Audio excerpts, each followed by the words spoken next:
ఇది పేస్ట్లలో ఫినైల్ లాంటిది అనమాట. యాసిడ్ లాంటిది, ఫినైల్ లాంటిది కూడా కాదు. ఎందుకంటే నీ నోరు ఎంత గబ్బు కొట్టని దీంతో ఒక్కసారి రుద్దుకో, దెబ్బకి ఆ వాసన అంతా పోతుంది అనమాట. ఇది ఎలా ఉంటుందంటే ఇటుక పొడిని నీళ్ళల్లో వేసి ముద్దగా చేస్తే ఎలా ఉంటుందో అలా ఉంటుంది అనమాట. అమ్మో, ఒక్కసారి నోట్లో పెట్టుకుంటే నోరంతా మండిపోద్ది. అసలు మామూలు మాట కాదనమాట. ఇది అసలు లెజెండరీ పేస్ట్ ఇది. అరే, ఈ పేస్ట్ రిలీజ్ అవ్వకముందు మన జీవితాలు చాలా బాగుండేవి. చల్లని పదార్థాలు తినేవాళ్ళం, చల్లని వాటర్ తాగేవాళ్ళం, ఐస్ క్రీములు తినేవాళ్ళం, గట్టి గట్టి కొరుకు అవతలు ఇసిరేసేవాళ్ళం. ఈ పేస్ట్ రిలీజ్ అయిన తర్వాత నుంచి దరిద్రం పట్టుకుందనమాట. ఒక డాక్టర్ వస్తాడు, మీరు ఐస్ క్రీమ్ తింటుంటే పళ్ళు జివ్వుమంటున్నాయా, మీరు చల్లనీళ్ళు తాగుతుంటే జివ్వుమంటున్నాయా అని చెప్పి లేని డౌట్ మన బ్రెయిన్ లో క్రియేట్ చేసి మన పళ్ళని భ్రష్టు పట్టించాడు అనమాట.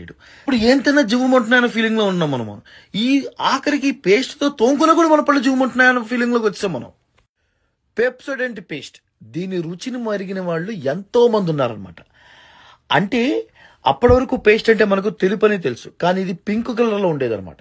అండ్ దీని రుచి కూడా చాలా బాగుండేది. ఎంతో మంది ఈ పేస్ట్ ని పళ్ళు తోముకోకుండా మింగేసిన వాళ్ళు, తినేసిన వాళ్ళు చాలా మంది ఉంటుంటారు డెఫినెట్ గా అనమాట. ఈ పేస్ట్ తో తోముకుంటే అమ్మాయిలు పడతారని చెప్పి కొనుక్కుని తోముకునే వాళ్ళు ఎక్కువ మంది ఉండేవాళ్ళు అనమాట. ఇది రెడ్ కలర్ లో భలే ఉండేది అనమాట. ఆ పేస్ట్ కూడా ఒక జామ్ లాగా ఉండేది. ఇది ఎలా ఇచ్చేవాడంటే బిల్డప్, ఈ పేస్ట్ తోముకుంటా నీ తెలుపు పళ్ళు అయిపోతే నీ పళ్ళని చూసి అమ్మ వచ్చి నీకు ముద్దు పెట్టేస్తుందని చెప్పేవాడు. బొక్క మన పళ్ళకుండా పాచైపోయేది కాదు. దీన్ని అసలు ఈ పేస్ట్ తో తోముకుంటే ఆ రోజు నువ్వు ఇడ్లీ తిను, దోశ తిను, అన్నం తిను, బిర్యానీ తిను, ఏం తిను, ఆ నోరంతా ఈ క్లోజప్ వాసనే వచ్చేది అనమాట. ఆ పేస్ట్ తో ఫీలింగే ఉండేది. ఈ మిస్వాక్ ఓనర్ గాడికి ఖచ్చితంగా లవంగాల తోట ఉందేమో అని నా డౌట్. లవంగాల తోట పక్కన ఒక సున్నం ఫ్యాక్టరీ కూడా ఉందేమో అని డౌట్ నాకు. ఎందుకంటే ఈ పేస్ట్ తో పళ్ళు తోముకుంటే అసలు నోరంతా లవంగాల వాసన, దానికి తోడు ఒక సున్నం టచ్ ఒకటి ఉంటుంది అనమాట.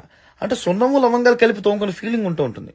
అసలు ఎందుకు ఇక్కడ పొద్దున్నే లేచి మొహం పళ్ళు ఫ్రెష్ గా ఉండాలని చెప్పి తోముకుందాం అనుకుంటావు, కానీ నోరంతా లవంగాల వాసన వస్తూ ఉంటుంది. లవంగాలు అన్నంలో వేసుకుని కలుపు తింటారా? ఇలా పేస్టులు తెచ్చి నువ్వు పళ్ళు తోముకోరు.